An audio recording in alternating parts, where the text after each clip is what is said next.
हे दोस्तों, कैसे हैं आप लोग। Welcome back on my YouTube channel be positive a group of learning. तो आज हम सीखते हैं तार सप्तक के बारे में।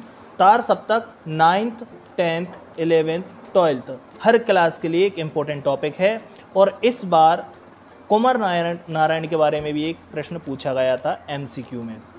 और जो लोग वर्ग 2 की चयन परीक्षा की तैयारी कर रहे हैं उन लोगों के लिए भी ये टॉपिक बहुत ही ज़्यादा इम्पोर्टेंट है। तो चलिए इसके बारे में हम सीखते हैं। तो चलिए हम तार सप्तक के बारे में जानते हैं। तार सप्तक एक महत्वपूर्ण टॉपिक है जिसमें से एक प्रश्न पूछा जा सकता है। तार सप्तक के प्रवर्तक आज्ञे जी को माना जाता है। आज्ञे जी का पूरा नाम सच्चिदानंद हीरानंद बादशाह आज्ञे है। इनका पहला तार सप्तक 1943 में आया था। दूसरा तार सप्तक इनका 1951 में आया। तीसरा तार सप्तक 1959 में आया और चौथा और अंतिम तार सप्तक 1979 में आया। तो चलिए इन चारों तार सप्तकों के कवियों और इनकी ट्रिक को सीखते हैं, जिससे कि आपको जल्द से जल्द इनमें जो कवियों का नाम वर्णित है उन कवियों के नाम आपको याद हो जाएं।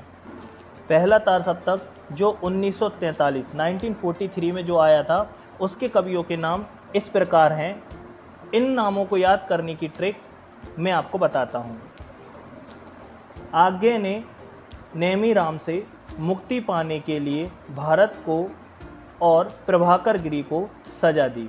इस तरीके से आप पहले सप्तक में जितने भी कवि जो 7 कवियों का वर्णन है उनको इस ट्रिक से आप याद कर सकते हैं। तो चलिए अब हम दूसरे तार सप्तक के बारे में जानते हैं।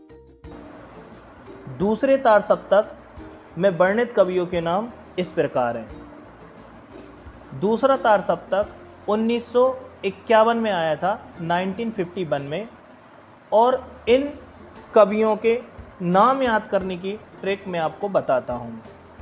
हरि धर्म के लिए नरेश रघुवीर ने शकुंतला भवानी को शमशेरपुर जाने के लिए आदेश दिया।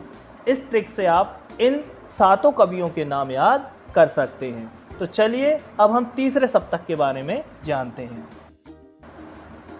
तीसरा तार सप्तक जिसमें 7 कवियों का वर्णन था, जो 1959 में प्रकाशित हुआ था। इसमें जो कवियों का वर्णन है वो इस प्रकार है। इन कवियों के नाम याद करने की मैंने एक ट्रिक बनाई है। तो चलिए मैं आपको ट्रिक बताता हूँ। कुंवर विजयदेव ने मदन की प्रिया कीर्ति सुनकर सर्वेश्वर दयाल को केदारनाथ जाने के लिए आदेश दिया। इस ट्रिक से आप इन 7 कवियों के नाम याद कर सकते हैं। और चौथा तार सप्तक जो कि 1979 में आया। और हाँ, ये वीडियो यदि आपको पसंद आया हो और इन्फॉर्मेशन आपको अच्छी लगी हो तो ये वीडियो उन भाई और बहनों के साथ शेयर कीजिए जो इस बार 9th 10th 11th या फिर 12th क्लास में है, या फिर उन लोगों के साथ शेयर कीजिए जो इस बार वर्ग 2 चयन परीक्षा की तैयारी कर रहे हैं। जय हिंद, जय भारत, धन्यवाद।